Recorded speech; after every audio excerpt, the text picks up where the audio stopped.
आप सभी को नमस्कार। आज मैं आप सभी के समक्ष दुर्वासा ऋषि और राधा रानी जी की एक बहुत ही प्यारी सी कहानी लेकर आई हूँ। तो श्रवण करते हैं। ये कहानी एक समय की बात है।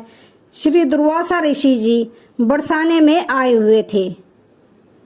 उस समय श्री राधा रानी जी अपनी सहेलियों के साथ खेल रही थी। राधा जी और उनकी सखियां छोटे छोटे बर्तन बनाकर उसमें झूठ मूठ का भोजन बनाकर भगवान जी को भोग लगा रही थी।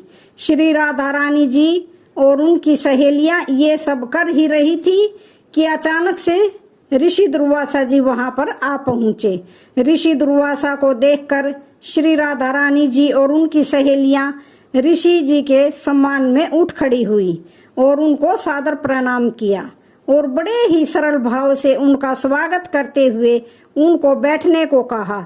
ऋषि दुर्वासा जी भोली भाली और छोटी कन्याओं के इस सरल व्यवहार को देखकर बहुत प्रसन्न हुए और उन कन्याओं द्वारा बिछाए गए आसन पर जाकर बैठ गई। जिन दुर्वासा ऋषि की सेवा में कोई कमी न रह जाए, इस डर से त्रिलोकी हमेशा डरती रहती थी। उन्हीं दुर्वासा ऋषि की सेवा भाव श्री राधा जी और उनकी सखियां बड़े सरल भाव से और प्रेम भाव से कर रही थी और ऋषि दुर्वासा उन्हें देखकर मंद मंद मुस्कुरा रहे थे। फिर राधा रानी जी की सखियां कहती हैं कि हे ऋषिदेव, क्या आपको पता है कि मेरी राधा रानी जी बहुत ही स्वादिष्ट लड्डू बनाती है और उन्हीं लड्डू से हमने भगवान का भोग लगाया है और अभी आपको भी प्रसाद के रूप में देंगे।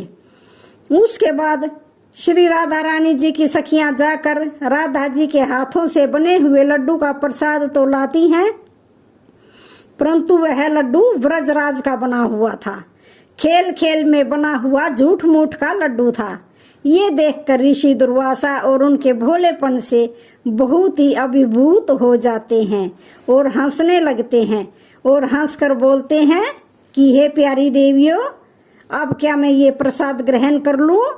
और पूछे कि क्या ये प्रसाद अब मैं खा लूं?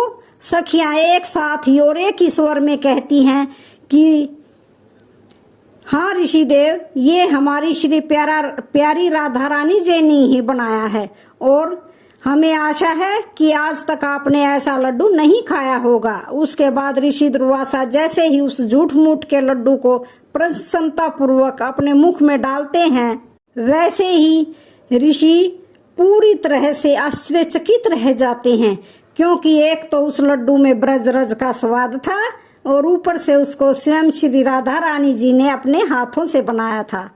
इससे और ज्यादा क्या हो सकता था? अमृत को भी फीका कर दे ऐसा स्वाद था उस लड्डू में। वो लड्डू खाकर ऋषि दुर्वासा की आंखों में खुशी के आंसू भर आए और उसके बाद अत्यंत प्रसन्न होकर श्री राधा रानी जी को अपने पास बुलाते हैं और बड़े ही प्रेम से उनके सिर पर अपना हाथ फेरते हुए आशीर्वाद देते हैं और कहते हैं कि बेटी राधा, आज से तुम अमृत हस्ता हुई, अर्थात अमृत बनाने वाले हाथ। तुम्हारे हाथ से बना हुआ भोजन या पकवान कोई भी खाएगा वह दीर्घायु वाला और विजयी होगा।